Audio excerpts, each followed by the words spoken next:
আচ্ছা, আপনারা কি বিয়ে করতে চলেছেন, বা অনেকেই আছেন অনেক বছর হয়ে গেল বিবাহিত লাইফ অতিবাহিত করছেন, তো তাদের মনে নানা রকমের দ্বন্দ্ব, নানা রকমের কনফিউশন তৈরি হচ্ছে। যারা অলরেডি বিয়ে করেছেন তাদের মনে হচ্ছে যে সম্পর্কটা যেন তলানিতে গিয়ে ঠেকেছে, বা দিবারাত্র ঝগড়া অশান্তি লেগেই চলেছে টুকিটাকি বিষয়।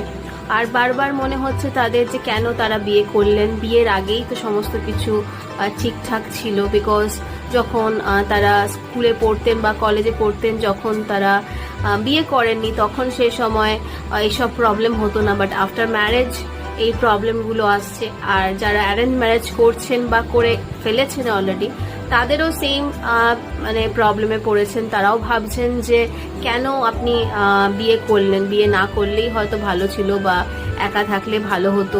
এরকম ধরনের নানা রকম মানে চিন্তা ভাবনা মাথার মধ্যে ঘুরছে। আর এটাও ভাবছেন যে কিভাবে সম্পর্কগুলোকে ভালো করা যায় দুজনের মধ্যে।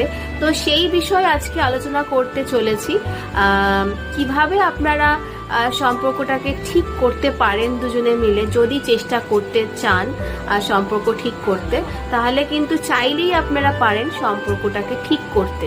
তার জন্য আপনাদের তিনটে 7, এই তিনটে 7 কে মনে রাখতে হবে। এই তিনটে 7 মানে হচ্ছে একটা মনে রাখার উপায়, যেটা আপনারা রুলসও বলতে পারেন।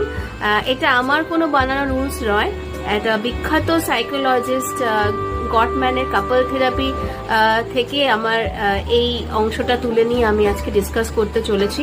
তো এবার আপনাদের সাথে তিনটে 7 কে ডেসক্রাইব করব। ফার্স্ট যে 7 এর রুলসটা রয়েছে সেটা হচ্ছে প্রতি মাসে 1 সপ্তাহ বাদে বাদে আপনাদেরকে ডেটিং এ যেতে হবে। যারা অ্যারেঞ্জ ম্যারেজ করেছেন, যারা আগে দুজন কাপল ডেটিং এ যাননি, তারা আপনারা চেষ্টা করতে পারেন যে আপনারা একটা দিন ঠিক করে নিয়ে দুজনে মিলে কোথাও খেতে গেলেন, বা কোথাও গেলেন যেখানে আপনারা অনেক কিছু কথাবার্তা ডিসকাস করতে পারেন, অ্যাজ আ ফ্রেন্ড ডিসকাস করতে পারেন, হাসি ঠাট্টা মজা এগুলো করতে পারেন। প্লাস দুজনকেও কোনো কিছু উপহার দিলেন, বা দুজনের পছন্দ মতো কোনো খাবার অর্ডার করে খেলেন।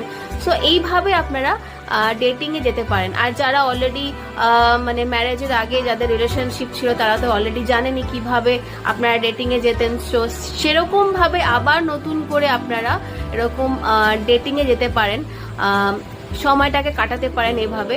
তো এটা হচ্ছে ফার্স্ট 7 নম্বর রুলস। ফার্স্ট যে 7, যে 7 রয়েছে